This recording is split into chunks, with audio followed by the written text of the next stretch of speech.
Cette magnifique sculpture de la Renaissance a été conçue par le prodigieux Michel-Ange entre 1498 et 1499. Ce chef-d'œuvre fut la toute première œuvre de Michel-Ange, réalisée à l'âge de 25 ans.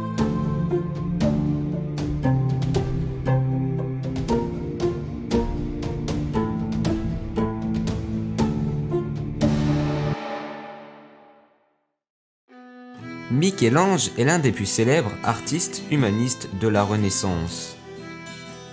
Né en 1475 et mort en 1564 à l'âge de 88 ans, il est sculpteur, peintre, poète, architecte italien.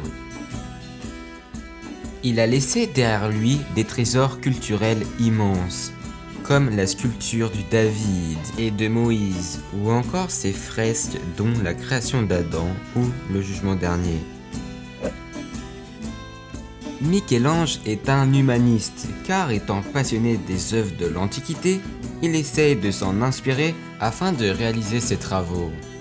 Bien sûr, il met l'homme au centre de ses œuvres, et pour finir, ce dernier a été élevé par des intellectuels humanistes, tels que Laurent le Magnifique, de son vrai nom, Laurent de Médicis.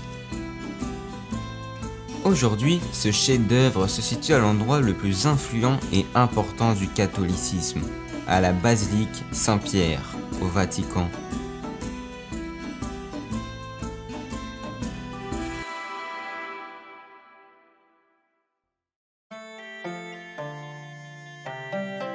La Pietà est donc une sculpture où l'on aperçoit Marie avec de jolis drapés tenant Jésus-Christ sur ses genoux.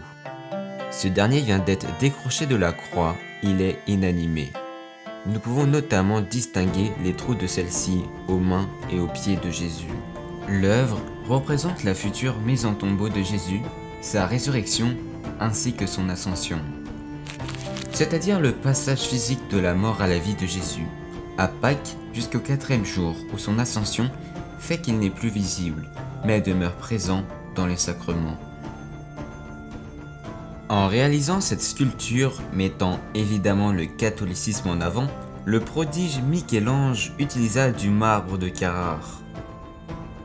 La Pietà, haute de ses 174 cm, large de ses 195 cm et profonde de ses 64 cm, fut commandée par Jean Biller de la Grolasse, un cardinal et ambassadeur français auprès du pape Alexandre VI en 1498, afin de rendre hommage au roi de France récemment décédé, Charles VIII.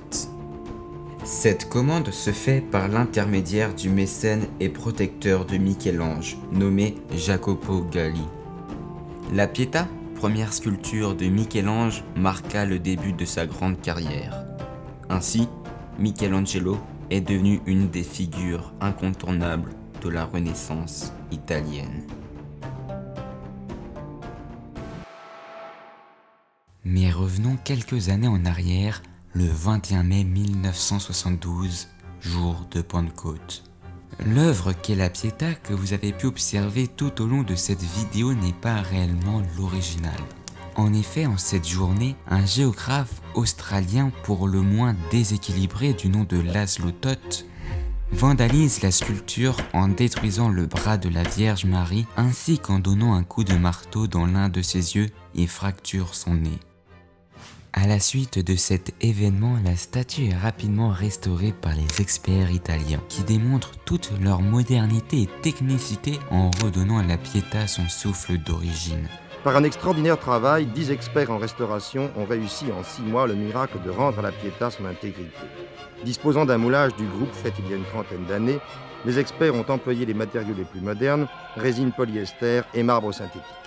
Devant une telle réussite, Michel-Ange, s'il revenait aujourd'hui, ne s'apercevrait sans doute de rien.